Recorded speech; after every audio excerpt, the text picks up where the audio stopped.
मैं doctor Sachchidanand Phulekar, the biography of the Karl Marx. इतिहास के पन्नों में एक ऐसी शख्सियत जिसका नाम कार्ल मार्क्स है। तो आओ दोस्तों, आज कार्ल मार्क्स के बारे में हम मैं आपको उनकी biography and capitalism and socialism communication फैक्सिज्म।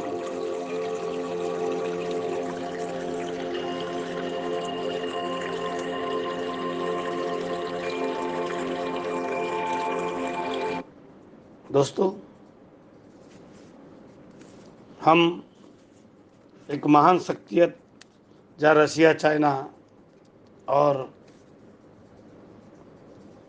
जहाँ का दुनिया में कार्ल मार्क्स का नाम सभी जानते हैं।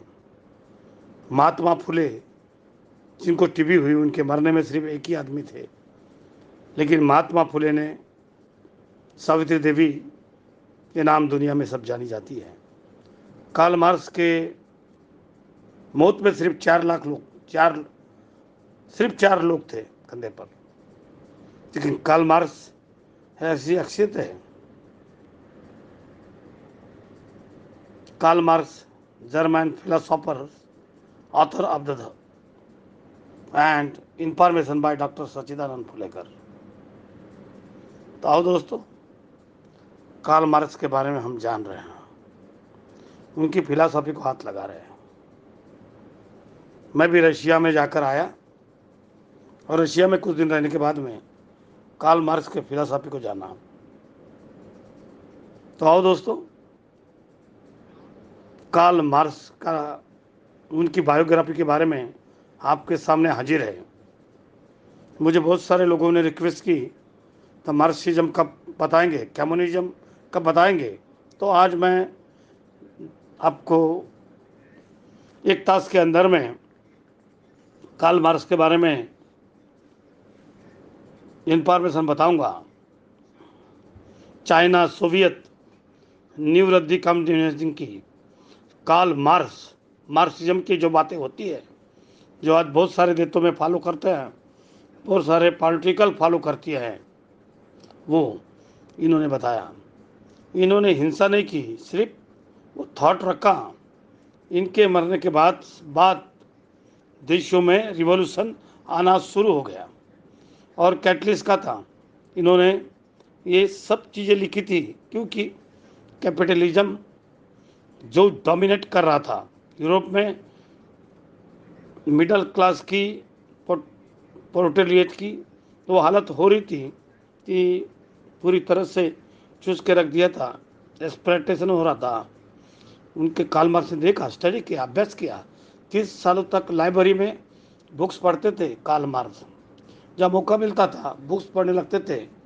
तभी तो एक फिलोसोफर, एक लॉयर थे और पॉलिटिकल इकोनॉमिक्स तो इनका फॉर्म में फेवरेट, दास कैपिटल, ऐसे इन्होंने बहुत सारी बुक लिखी। और कम्युनिस्ट मैनिफेस्टो, ये हिस्टोरिकल बुक है, बहुत सारी चीज़ें हैं कार्ल मार्क्स के बारे में मैंने बताया। अभी तक के सबसे ज़्यादा ये कार्ल मार्क्स माने जाते हैं। तो आप सोच सकते हैं इनका स्ट्रक्चर क्या होगा। अभी भी ये जिंदा है, अमर है। ऐसे लोग अमर होते हैं। कार्ल मार्क्स की आज हम बातें कर रहे हैं, तो आज एक तास के अंदर में कार्ल मार्क्स को हम समझने जाने रहे। फादर हाउस से मैं डॉक्टर सच्चिदानंद फुलेकर, कार्ल मार्क्स का गहरा अभ्यासक, और उन सभी बातों को मैं समझाऊंगा। आज कार्ल मार्क्स की बायोग्राफी के साथ में आज आज हम कार्ल मार्क्स के बारे में, सिर्फ कार्ल मार्क्स के बारे में फोकस करूंगा। तो आगे बढ़ते हैं दोस्तों। तो दोस्तों, मैं मेरे गाढ़े अभ्यासक के साथ में डॉक्टर फुलेकर कार्ल मार्क्स के बारे में फादर होम से आपसे बातें कर रहा हूँ। तो दोस्तों, कार्ल मार्क्स कार्ल मार्क्स की लाइफ हिस्ट्री देखेंगे, फिलोसोफर देखेंगे, कम्युनिज्म देखेंगे और थॉट देखेंगे। ये लाइफ में ये बोरिंग भी हो सकती है, क्योंकि कार्ल मार्क्स ने अपना पूरा जीवन पढ़ते हुए बिताया है, यूरोप में ट्रैवल करते रहे और वो इंग्लैंड में सेटल हुए, जहाँ उनकी डेथ भी हुई। जर्मनी में मोनार्की के खिलाफ खड़े हो गए थे, इनके पॉलिटिकल थाट को हिला दिया था, तो बैन कर दिया था कि भाई हटो यहाँ से। आप जर्मन में पैदा हुए, लेकिन जर्मन की सरकार उनके पीछे गिर गए, फिर ये इंग्लैंड में गए और फिर कम्युनिस्ट पार्टी भी बनाई। कम्युनिज्म की बात तो दोस्तों बेसिकली लाइव देखेंगे और फिर उनका फिलोसोफर, कम्युनिज्म और थॉट के बारे में भी जानेंगे। फिलासफी ये पीएचडी कर ली थी तब तक कार्ल मार्क्स, उसके बाद कम्युनिज्म। ये यूटोपियन है, मैं कहीं भी ऐसा हो ही नहीं सकता। कम्युनिज्म बात तो बढ़िया करता है, उसकी फिलासफी देखेंगे तो उनकी आइडियोलॉजी देखेंगे तो बात बढ़िया करते हैं। अभी तक कम्युनिज्म जो है वो नहीं पाया है। जितने भी कम्युनिस्ट देश है, चीन हो, सोवियत हो, जितने भी कम्युनिस्ट देश हैं उनसे खून से रंगे हुए हैं। माओजेदन हो, स्टालिन हो, उनसे खून से हाथ रंगे हुए हैं। ये बात छुपी नहीं है, उनके सामने है। तो स्टालिन पर भी अपन बातें करेंगे और फिर बाद में थॉट को देखेंगे। थॉट पर हम बहुत सारी चीज़ें देखेंगे। तो कम्युनिज्म एक ऐसी चीज़ है जिससे, चलो कार्ल मार्क्स के बारे में। कार्ल मार्क्स का जन्म ऑन द 5 मई 1818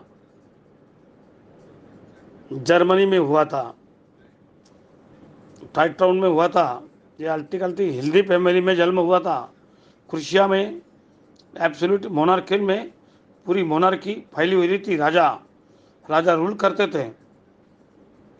तो कार्ल मार्क्स के बारे में जानने के लिए, he was born in the ब्रुटिक 664 in the Tyre, a town then part of the kingdom of Prussia, province of the Lower Rhines. Little is the known of the Karl Marx childhood. He third of the 9 children. He was become the elder sons of his brothers. ये juice थे, journalism में।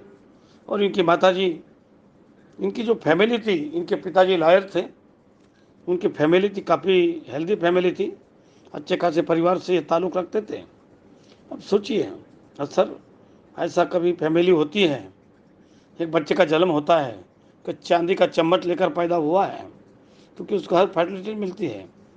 इन सेटिफास में deviate होके socialism के बारे में, society के बारे में बताना, लोगों के सोचना, जो सबसे ज़्यादा नीचे हैं इसके बारे में सोचना, ये कोई सादी बात नहीं है। कार्ल मार्क्स के बारे में ज़िंदगी देखने पर, कार्ल मार्क्स, उनके जीवन के बारे में जो चाइल्डहुड है वो उतना पता नहीं है। 9 बच्चों में से सबसे बड़े थे उनके कार्ल मार्क्स। उनकी स्टोरी के बारे में जो बताएंगे, उनके पिताजी से बहुत अटैच थे। शुरू में कार्ल मार्क्स में ट्यूशन दी थी, उन्हें पिताजी ने दी थी, इसीलिए अपने पिताजी से बहुत क्लोज थे। पिताजी तो पहले गुरु थे। बाप बेटे का रिलेशन ये बहुत डिस्टेंस मेंटेन करने के चलते हैं, लेकिन कार्ल मार्क्स उनके बाप बेटे दोनों पिताजी थे। जब उनके पिताजी देहांत हुआ तो एंग्स मार्को यानी कार्ल मार्क्स को पिताजी ने पढ़ाया और टायर हाइट स्कूल, एक छोटा सा स्कूल था, उनके पिताजी का दोस्त का स्कूल था, वहाँ पर भर्ती कराया। उस स्कूल में बहुत बार रेड होती थी। इस स्कूल में, टायर स्कूल में लिबरल आइडिया है जो है वो दी जा रहे हैं। उस समय मोनार्की, लिबरल आइडिया, इस तरीका की आइडिया किसी को देंगे तो रिवॉल्यूशन होगा। कार्ल मार्क्स की सबसे बड़ी बात क्या है, उन्होंने ये नहीं बताया कि रिवॉल्यूशन कर दो या हथियार उठा दो। उन्होंने बोला है रिवॉल्यूशन कोई नहीं कर सकता, रिवॉल्यूशन एक इंडिविजुअल पर डिपेंड है, ये रातों रात नहीं आएगा। जब हद पार हो जाएगा, स्पार्क हो जाएगा, तब अपने आप सोसाइटी चेंज होगी और लोग ये करेंगे। हथियार उठा के चले जाओ, ऐसा नहीं है। जिस स्कूल में पढ़ते थे वे लिबरल आइडिया प्रोपोगेट किया जाता था, ऐसा इंजाम, और ये सच ही था। तो वहाँ पर जो एब्सोल्यूट मोनार्की थी, जो राजा थे, इन्होंने दरबार नहीं किया जाएगा। 1832 में उस स्कूल पर रेड गिर गई थी। तो वाकई ऐसा कुछ हो रहा है। तो टीचर लिबरल आइडिया इस तरह से पढ़ा रहा है जिसकी वजह से बच्चे जो हैं कल के उठ खड़े होंगे और सरकार के खिलाफ ये बर्बाद नहीं किया जाएगा। पर और ऐसा ही हुआ। कम उम्र में कार्ल मार्क्स ने इस तरह की आइडियाज़ को डेवलप किया। इंडस्ट्रियल रेवोल्यूशन इसमें बहुत बड़ा रोल है। जब हद से ज़्यादा कोई पार हो जाती है तब ज्वाला ही फटती है। अब उसके बाद में उनके पिताजी ये लॉयर बने, कार्ल मार्क्स बने, वो फिलासफी पढ़े। उनके पिताजी की बात मानी। पहले तो उन्होंने लॉ पढ़ी और फिर फिलासफी में पीएचडी हासिल की। इनकी 33 बहुत कमाल की थी। बहुत सारे हिस्टोरिकल फिगर के बारे में नाम अपन देखते हैं। स्कूल में भी वो थोड़ा बहुत वो स्टूडेंट थे, लेकिन उसके बाद उसमें चेंजेस ये थे। वहाँ कार्ल मार्क्स ऐसे ग्रुप से जुड़ जाते थे जो कि सोशलिस्ट होते थे, लिबरल आइडिया होते थे। इन सारे कैपिटलिज्म पर तगड़ा वार करते थे। ग्रुप ऑफ इंटेलेक्चुअल टारगेट करते थे कैपिटलिज्म और उनसे जुड़ जाते थे। तो शुरू से ही 18 साल की उम्र से ये आदत बनी रही। और एक बार तो इन्होंने सीक्रेट ऑर्गेनाइजेशन बनाए थे और उसके मर्ज कर कर कम्युनिस्ट पार्टी बनाई।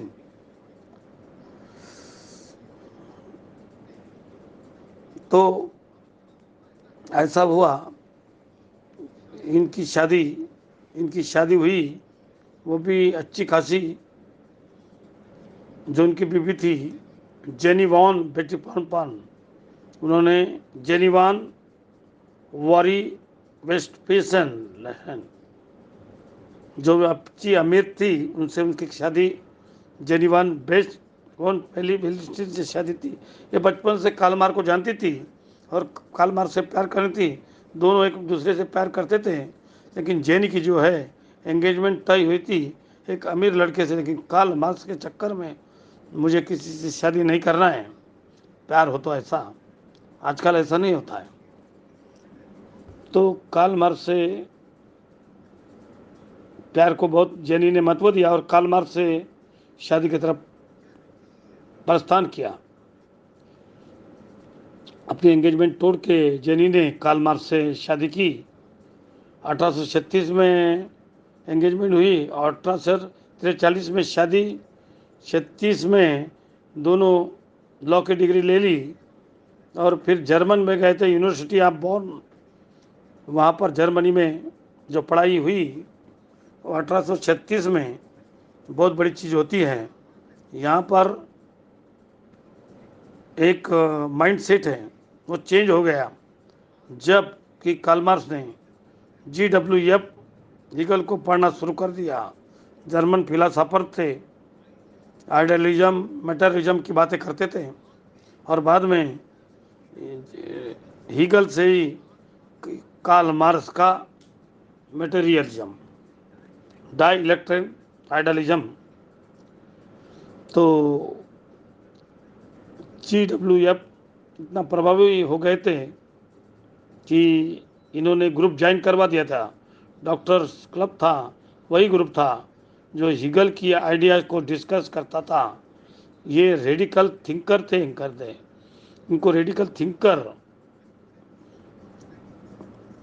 तो दोस्तों, रेडिकल थिंकर जो आइडिया है वो सोसाइटी पूरी तरीके से चेंज हो जाए, ये मोनार्की जो राजेशाही चल रही है ये नहीं, लोगों को सोचने वाली आइडिया, लिबरल जो थिंकिंग होती है, एक फ्री माइंड, एक ऐसा आउटलुक जो एक स्ट्रीमलाइट इस सेंटर में आप खड़े हैं। सबसे बड़ी एग्जांपल कि आपने मान लीजिए इंटरकास्ट मैरिज, भारत में इंटरकास्ट मैरिज बहुत मुश्किल होती है, तो बहुत किलिंग भी होती है, कुछ बातें भी हो जाती है। अरे होने दो यार, इससे सोसाइटी आगे बढ़ेगी। तो किस तरीके से आइडिया रखते थे कार्ल मार्क्स, मार्क्सिज्म। इसी दौरान एक घनिष्ठ मित्र बने, उनका नाम था ब्रूनो। ये उनका दोस्त बन गए थे ब्रूनो, घनिष्ठ मित्र बने, बहुत बड़े फिलोसोफर जिन्होंने कार्ल मार्क्स, दोनों ने मिलकर रचा था, दोनों ने मिलकर रिसर्च की, अपनी फिलोसॉफी दी, बुक्स लिखी।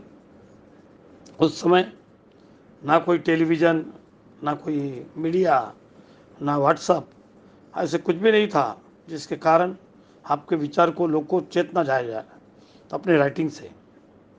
तो बहुत सारी बुक लिखते थे, भारत में भी पम्पलेट बंटते थे, नेशनलिज्म की भावना होती थी। ऐसा ही ठीक कार्ल मार्क्स में एंगल्स ने किया। पैट्रिक एंगल्स कार्ल मार्क्स दोनों दोस्त थे और क्लोज फ्रेंडशिप रही, बाद में उनसे डिविएट हो गए और यहीं से materialism, DW eagle, GWF eagle, dielectric material, उनसे ईगल से। लेकिन जो DW ईगल थे, कार्ल मार्क्स ने पढ़ना शुरू किया। ईगल जर्मन फिलोसोफर जिनकी फिलोसॉफी ने तहलका मचा दिया था। तो मटेरियलिज्म और आइडियलिज्म, अभी ये क्या है, what is the meaning of the materialism and idealism? Idealism mind और कॉन्शियसनेस, आपका दिमाग और चेतना प्राइमरी है, आइडियल स्टेट है, सर्वोच्च। माइंड अपनी चेतना को यूज करके सब कुछ कर सकते हैं। मटेरियलिज्म यानी मैटर, हर चीज़ यहाँ पर इंटलेक्शन है, मटेरियल इंटरेक्ट कर रहा है, जो हेल्प कर रहे हैं। यहाँ पर डाई इलेक्ट्रिकल मटेरियलिज्म, मटेरियलिज्म से निकला डाई इलेक्ट्रिकल मटेरियलिज्म, जो कार्ल मार्क्स ने आइडिया कहाँ से लिया? ईगल से लिया। डाई इलेक्ट्रिकल मटेरियलिज्म, ना मटेरियलिज्म ना आइडियलिज्म, हमको प्रैक्टिकल पर ज़्यादा ध्यान देना चाहिए। जो रियल कंडीशन है, कैपिटल, लेबर, इस समय जो दिक्कत है उस पर ज़्यादा बातें करना चाहिए। तो डाई इलेक्ट्रिकल मटेरियम इन्होंने ये भी दिया, ये थॉट था कार्ल मार्क्स का। उसके बाद दोस्तों इन्हें डॉक्टरेट थीसिस पूरी की। डॉक्टरेट थीसिस का नाम था difference between the democracy and एपिस्केनोस डेमोक्रेटी। तो as per the ethics of the March 1841, the began the plant of the journal illicit achieved this ethics achieved, but it never come to the fruition। तो दोस्तों अभ्यास करने से किसमें क्या खामियां हैं, क्या खूबियां हैं? तो यूनिवर्सिटी ऑफ जीना ने इनको PhD अवार्ड की 1841 में। ये एथिस्ट थे, जो एथिस्टिक कहता है किसी भगवान ने किसी को नहीं मानता। तो दोस्तों यहाँ पर कार्ल मार्क्स पर बिल्कुल बिलीव नहीं करते थे। कार्ल मार्क्स ये कॉलोन की तरफ चल गए, 1842 में कॉलोन में शिफ्ट हो गए और उनके जर्नलिज्म का कैरियर स्टार्ट हो गया। उन्होंने 1842 पर एक न्यूज़पेपर, जो रेडिकल आइडिया, जो लिबरल आइडिया और जो सरकार के खिलाफ अपना एक समय पर काम करने लगा था, ये इन्होंने ज्वाइन किया और उनका नाम था रेनेलैंड न्यूज। इकोनॉमिक्स में इंटरेस्ट डेवलप हो गया और पॉलिटिकल इकोनॉमिक्स को उन्होंने ऐसा पकड़ा कि छोड़ा ही नहीं। दोबारा ये 1843 में एक न्यूज़पेपर के को एडिटर बने और उसके बाद में पेरिसियन पारिस में चले गए और इनकी राइटिंग्स को देखते हुए सबने बैन करवा दिया था। यहाँ पर यूरोप में अजीब सा हो रहा है। यूरोप में रिवॉल्यूशन का फेज शुरू हो गया था। इंडस्ट्री डेवलपमेंट में ऐसा हालत कर दी थी कि एडम स्मिथ की आपने पढ़ी है कि नहीं मालूम नहीं, तो इंडस्ट्री रिवॉल्यूशन हालत ख़राब कर दी थी। क्या किया था इंडस्ट्री रिवॉल्यूशन? कुछ लोगों के पास सारा धन इकट्ठा हो गया था और कैपिटलिस्ट क्लास बोला जाता था। वो क्लास बुर्जुआ, जिनके पास बहुत पैसा है। जब मैं आपको एक एग्जांपल देता हूँ कि किसी के पास कोयले की खदान है, वो बहुत अमीर है। अब क्या है, एक आदमी जो वर्कर है, जो कोयला जो खदान में काम करेगा, उनकी ढेर सारे कोयला खोद कर दे दिया और उस मालिक ने उसको 5 रुपये 15 रुपये दिए, समझो। एक एग्जाम्पल है। लेबर के बदले में अब यहाँ पर इतने कम पैसे में वो वर्कर तो चला गया, मार्केट में मान लीजिए वही कोयले की चीज़ वो खरीदेगा तो उसको 10 गुना दाम देने पड़ेंगे। यही है कैपिटलिज्म। जो इंसान मिडिल क्लास मेहनत कर कर के कमाता है, बाज़ार में उसको 10 गुना दाम खरीदना पड़ता है।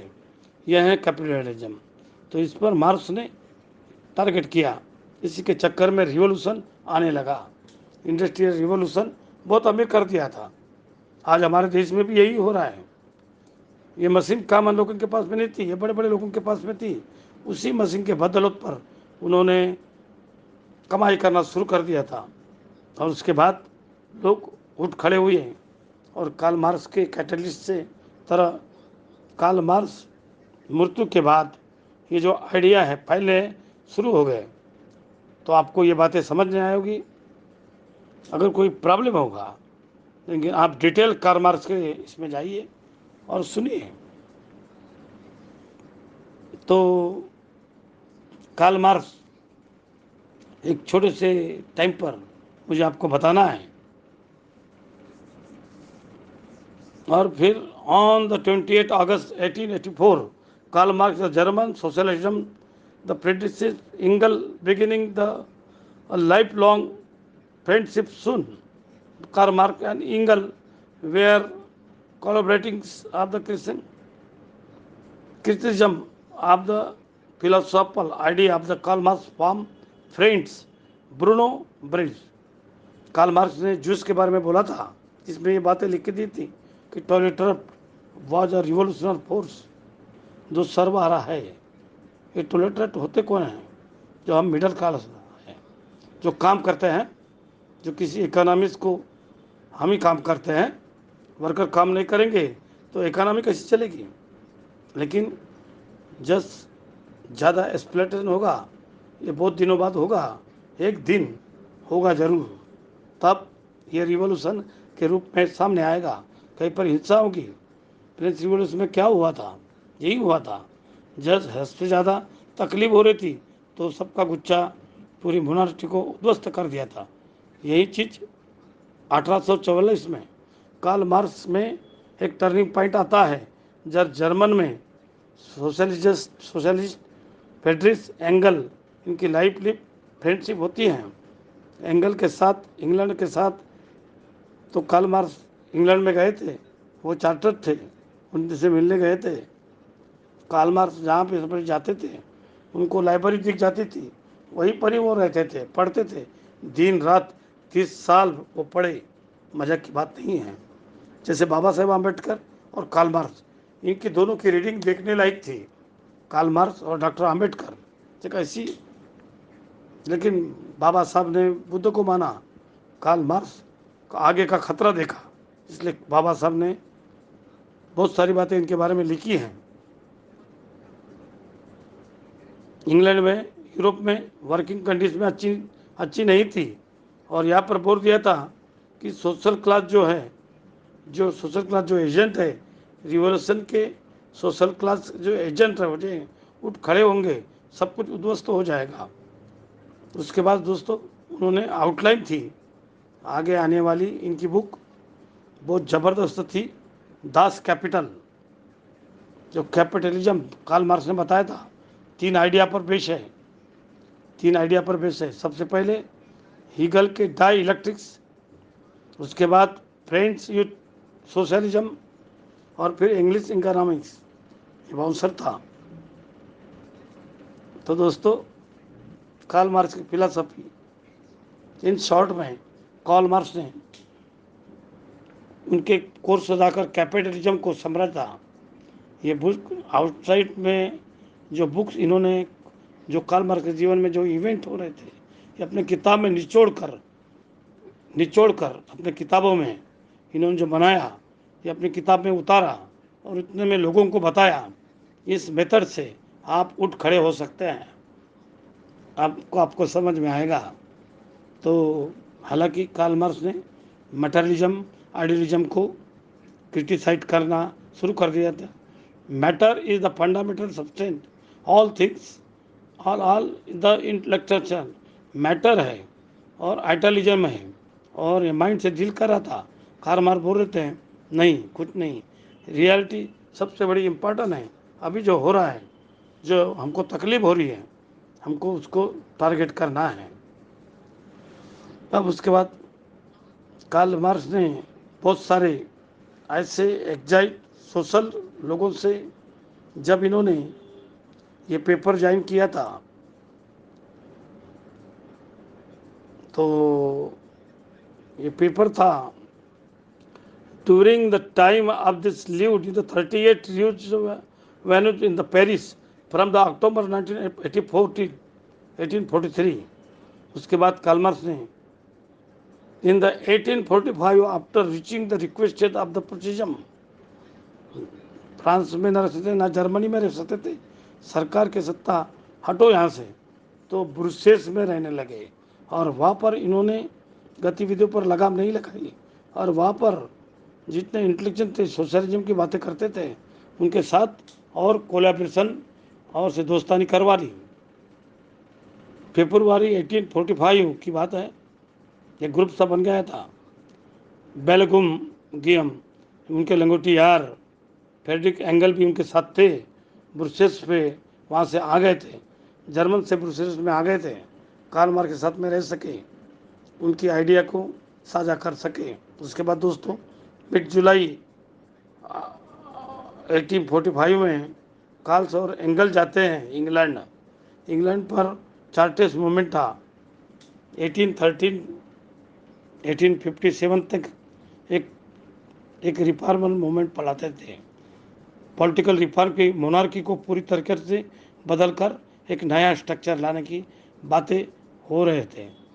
हमको कौन देखेगा, मिडिल क्लास को कौन देखेगा, तो सर्वहारा उनको उठाओ। कार्ल मार्क्स और फ्रेडरिक एंगल जो 1835 में इंग्लैंड गए थे, कार्ल मार्क्स को लाइब्रेरी मिल गई लंदन में, वो पढ़ने बैठ गए, तो बहुत पढ़ते थे। उसके बाद दोस्तों कार्ल मार्क्स, एंगल्स और कार्ल मार्क्स ने बुक्स पे काम करना शुरू कर दिया, फिलासफी पर बुक पर काम करना शुरू कर दिया। हिस्टोरिकल मटेरियल जर्मन आइडियोलॉजी, इन्होंने बुक निकाली जो बड़ी सक्सेस हुई, जिसका नाम था German ideology of the poverty of the philosophy. German ideology, इसको चीज़ों को बड़ी सटायर मारा गया, टेंट मारा गया, तो हमें ये फिलोसॉफी पढ़ना चाहिए। केमिस्ट मैनिफेस्टो हमने पढ़े हैं, बाकी बहुत सारी किताब कार्ल मार्क्स की पढ़ना चाहिए। हम तो बायोग्राफी की बात करेंगे। In the Brussels, Marx associated with the other exercise socialites from the Exros Erjob. In April 1845, Engels moved from the Burmans in the Germany and the Brussels to the Joy March, and the growing credit of the members of the League in the just now seeking out home in Brussels. After completing the German ideology, Marx turned to the work that the intent of the character, his own positions regarding the theory and the practice of the उन्होंने एक बात बोल दी, scientific matter थी, scientific materialist पोरेटेड movement आएगा, scientific materials जो stand point जो centre है, वो सर्वहारा जो वर्ग है, मिडल वर्ग है जो खड़ा होगा, और ये कोर कंटेस्ट था। इस साइंटिफिक मटेरियल को इस पर बातें करते हैं, माइंड को साइड में रखकर ऐसी मेथड अपनाओ जहां साइंटिफिक रियलिस्टी हो। ये बिल्कुल भगवान को नहीं मानते थे, तो आपको हर रिलीजन माइंड की बात करता है, कॉन्शियस के सोल की बात करता है। इन्होंने प्रैक्टिकल रहो, साइंटिफिक मटेरियल को ज़्यादा इम्पोर्टेंट है, हम साइंस पर ज़्यादा डिवोट करेंगे, रिलीजन पर नहीं। This book laid in the foundation for Marx and Engels most of the famous work in the political pamphlet that the communist manifesto that the sins come to the community known। अब ये पूरा analysis था communist manifesto. तो communism के बारे में बहुत सारी चीज़ें नहीं लिखी हैं, लेकिन कैपिटलिज्म के बारे में बहुत सारी चीज़ें यहाँ लिखी हैं। कंस्ट्रक्ट ऑफ कैपिटलिज्म एक बहुत बड़ा एनालिसिस है, analytical approach to class struggle, एक डायसेक्शन किया था कार्ल मार्क्स और एंगल्स ने। उसके बाद दोस्तों 1847 में कम्युनिस्ट लीग इन्होंने बनाई थी। तो ये पहली पॉलिटिकल थी कार्ल मार्क्स की, और ये basically league of justice communist correspondent community मिला के कम्युनिस्ट लीग बनाई थी। कम्युनिस्ट करस्पॉन्डेंट थी वो ब्रुसेल्स पर थी। कार्ल मार्क्स और फ्रेडरिक एंगल थे डोमिनेट पर्सनालिटी थे। तो इस तरह से 1849 में रिवॉल्यूशन चालू थे, तो यूरोप ये फैलने लगे थे। इसके बाद और थॉट इन्फ्लुएंसेस बढ़ने लगा। तो कार्ल मार्क्स के बारे में हमें आपको जहाँ तक के उनके बायोग्राफी पर मैं आपको थोड़ा लौट के एक नॉलेजेबल आदमी के बारे में सोचना, उसको व्यूज करना। तो दोस्तों इस लेक्चर में हम पोस्ट मार्क्सिज्म के बारे में बातें करेंगे, कम्युनिज्म के बारे में बात करेंगे। तो भारी भक्कम सर्ज है, आइडियलिज्म, मटेरिज्म, डाई इलेक्ट्रिक मटेरिज्म, इन सब चीज़ों को समझना आवश्यक है। तो बहुत कुछ सीखने को मिलता है दोस्तों। और तो दोस्तों कुछ बातें थोड़ी हार्ड होती है, लेकिन समझने में बहुत आवश्यकता होती है। तो कार्ल मार्क्स एक ऐसी हैसियत, कार्ल मार्क्स तो Karl Marx moved to London in early June 1849 and would remain based in the city for the rest of his life. The headquarters of the communist language also moved to the London.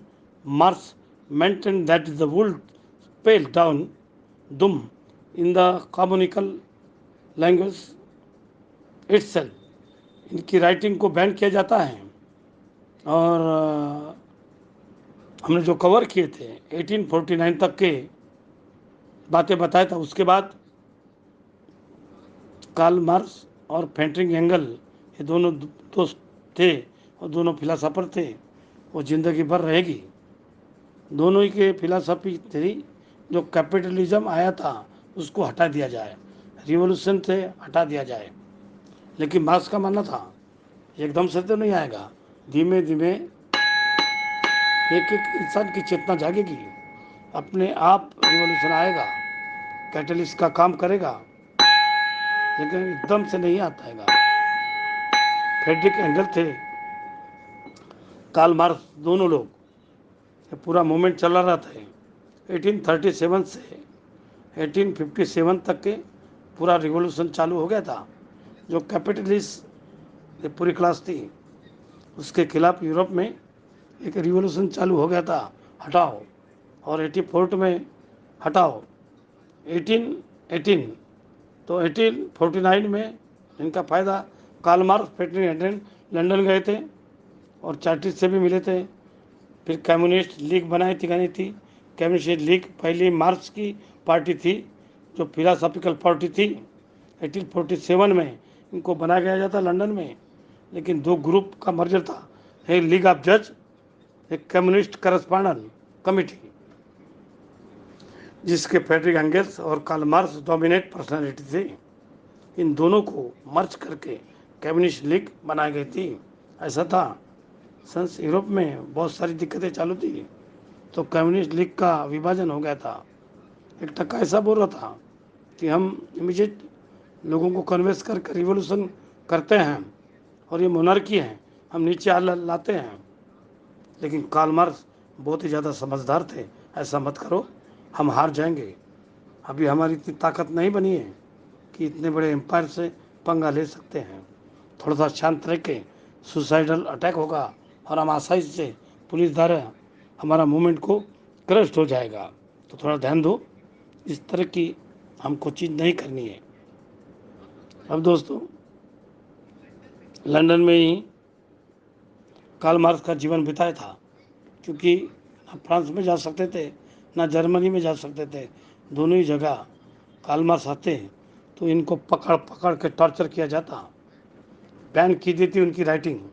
और आपको Karl Marx की death हुई थी, state list person थे, थे Karl Marx ने बाकी की जिंदगी है वो पूरा रिसर्च और राइटिंग में लगा दी थी। और ऐतिहासिक बुक दास कैपिटल 3 वॉल्यूम, पहला वॉल्यूम 1867 में और 2 वॉल्यूम मरने के बाद फ्रेडरिक एंगल ने पब्लिश किया था। ये वो ऐतिहासिक थे, सब कुछ चेंज हो गया था। कैपिटलिज्म सबसे बड़ा शैतान माना था कार्ल मार्क्स ने, यहाँ तक बोले थे शादियाँ भी फाइनेंशियल इंटरेस्ट के लिए होती हैं। जब आपको मैं बताऊंगा, इसमें सब आपको बताऊंगा। तो सोसाइटी सबसे बड़ी इम्पोर्टेंट है। सोसाइटी को फॉर्म करने के लिए ऐसे फिलासफी को दो जो कैपिटल को टारगेट करे। ये सीधा सीधा कार्ल मार्क्स का कहना था। साइंटिफिक मेथड को हम एडप्ट करना चाहिए, कि रियलिटी में रहना चाहिए, उड़ना नहीं चाहिए, वर्तमान में जियो। कार्ल मार्क्सिस्ट फिलासफी को ये खुद भी उड़ते हैं। जिस तरीके से कार्ल मार्क्स दुनिया को देखते हैं और चाहते हैं दुनिया ऐसी हो जाए, ये ऐसी चीज़ है जो पूरी नहीं हो सकती। सही भी हो, कैपिटलिज्म जो कहता है, कहने और करने में बहुत फर्क होता है। जो कैपिटलिज्म कहता है वो करने में अभी नाकाम भी रहा है, अल्टीमेटली हर कैपिटलिस्ट हो गया है। तो ये चीज़ें हैं कार्ल मार्क्स ने। इसके बाद अपना सब कुछ जर्नलिज्म को दिया, अपने लिखने में बिताया। 1956 के बाद आपको मालूम है अमेरिका में इब्राहिम लिंकन आ गए थे, रिपब्लिकन पार्टी श्रेवली के खिलाफ, revolution of slavery, American civil war का बैकड्रॉप तैयार हो रहा था। कार्ल मार्क्स ने श्रेवली के खिलाफ शुरू कर दिया। तो कार्ल मार्क्स श्रेवली के बारे में अमेरिका के गंदी और उनके बाकायदा आर्टिकल छपता था। इस जो न्यूयॉर्क का एक बहुत बड़ा न्यूज़पेपर था, न्यूयॉर्क डेली, 1840 में उस पेपर को फाउंड किया गया था। उसमें जनरल छपते थे, इसने कार्ल मार्क्स की फिलासफी होती थी और वो सबको बताते थे। दो कंडीशन, दो एंगल से ये पेपर बहुत अहम था। एक तो ये अमेरिका में बहुत पॉपुलर हो गया था और ये एक्सपेंसिव था, तो इस पेपर को काफ़ी स्टैंडर्ड पेपर है, इसलिए इसमें कोई जनरल छपेगा तो बहुत कमाल की चीज़ होती थी। इधर कार्ल मार्क्स गरीबी में जाने लगे। जो कार्ल मार्क्स की मेन सोर्स थी इनकम की, वो फ्रेडरिक एंगल थी। फ्रेडरिक एंगल एक अमीर इंसान थे, तो पिताजी से पैसे लेकर इनको भेजते थे। यहाँ पर कार्ल मार्क्स उस समय ज़्यादा अमीर नहीं थे। कामालुद्दीन कार्ल मार्क्स को आइडिया पर हंसते थे कि पागलपने वाली बातें कर रहा है कोई, ऐसा था मार्क्स का। बाद में धीरे धीरे हम देखते हैं कि कार्ल मार्क्स कह कहते वो सही है, मार्क्सिस्ट थ्योरी कहती है वो बिल्कुल सही है, इसमें कोई शक नहीं, वो सही कहते हैं। आज जो हम दुनिया देख रहे हैं उसमें मार्क्स सही बैठते हैं। जिस तरह से उन्होंने बताया था तो कैपिटलिज्म खा जाएगा, भारत में यही बातें हैं। तो इस कार्ल मार्क्स की फिलॉसफी है। कार्ल मार्क्स में भी जो लिखा था लेट 1815 में, इन्होंने 15 शुरू किया था, एक ही चीज़ लिखते थे, जो लिखावट थी, जो आर्टिकल पब्लिक किया था। तो इन्होंने हिस्टोरिक मटेरियलिज्म क्या है, क्लास स्ट्रगल क्या है, किस तरीके से इंसान को खड़े हो जाना चाहिए, कैपिटलिज्म के हद से जा सकता है, अल्टीमेटली प्रोलेटेरिएट प्रोलेटेरिज्म डिक्टेटरशिप की डिक्टेटरशिप सरवारा जो वर्ग है, मिडल वाला वर्ग है, जो काम करता है, जो प्रॉफिट देता है, प्रॉफिट को सबसे बड़ा इविल बताया, जो प्रॉफिट देता है उन वर्ग को सारी सत्ता दे दो।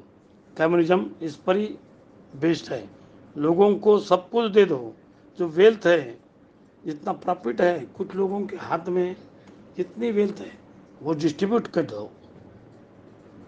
तो कुछ लोगों के पास, माइनॉरिटी के पास मेजॉरिटी की इतनी दौलत है।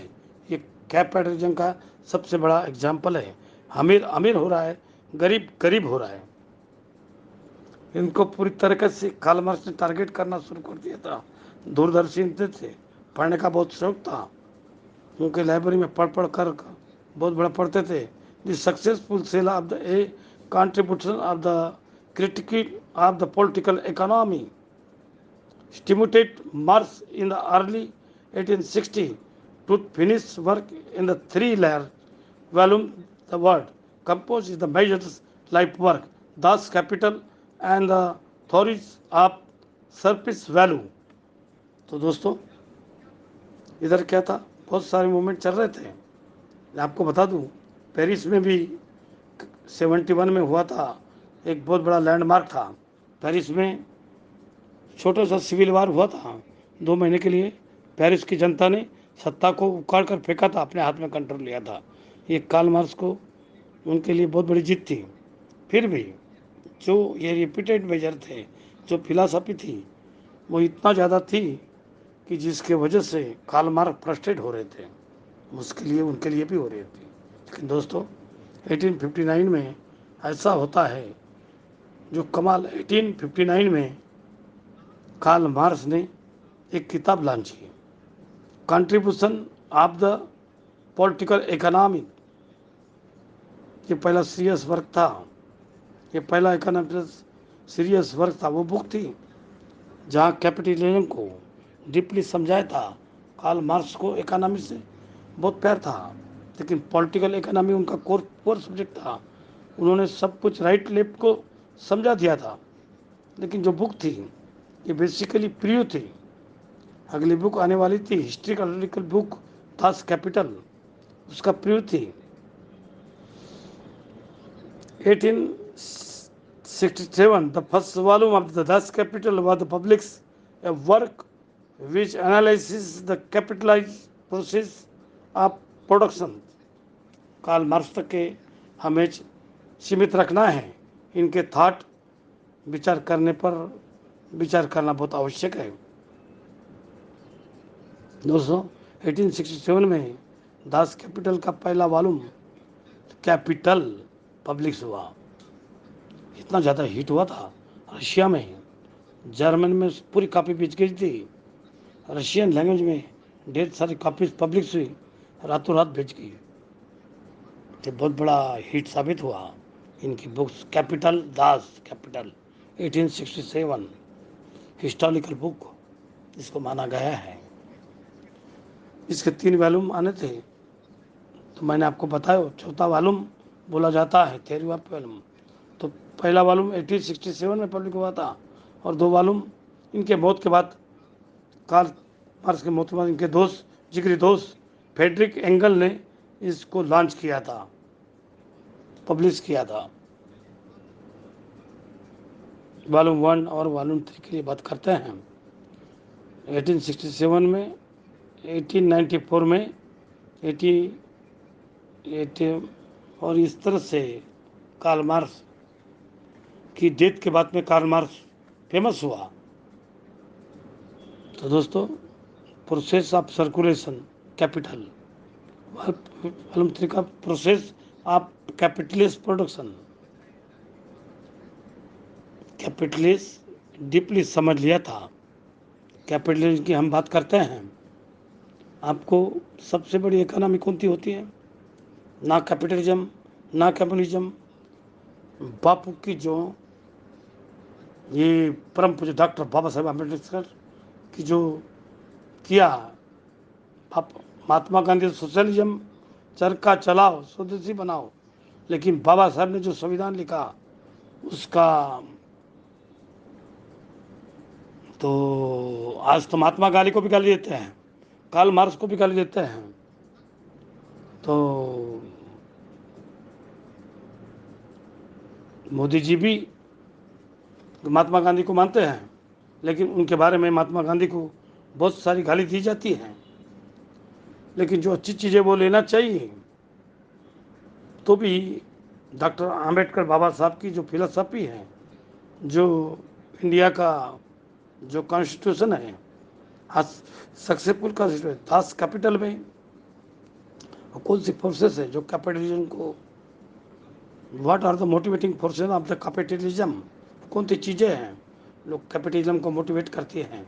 अभी हम देखेंगे विस of production, mode of production, capitalism क्या है।